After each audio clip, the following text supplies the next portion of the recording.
ఒక క్రీడాకారుడైన విద్యార్థి గురువును అడిగాడు, మనకు ఎంతమంది స్నేహితులు కావాలి? ఒకరా, చాలా మందా?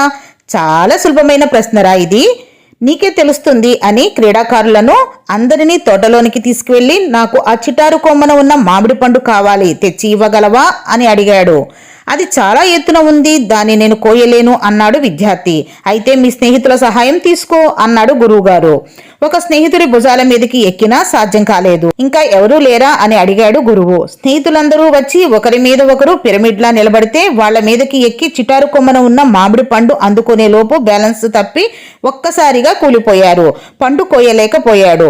ఇప్పుడు అర్థమైందా ఎంతమంది స్నేహితులు కావాలో అన్నాడు గురువు.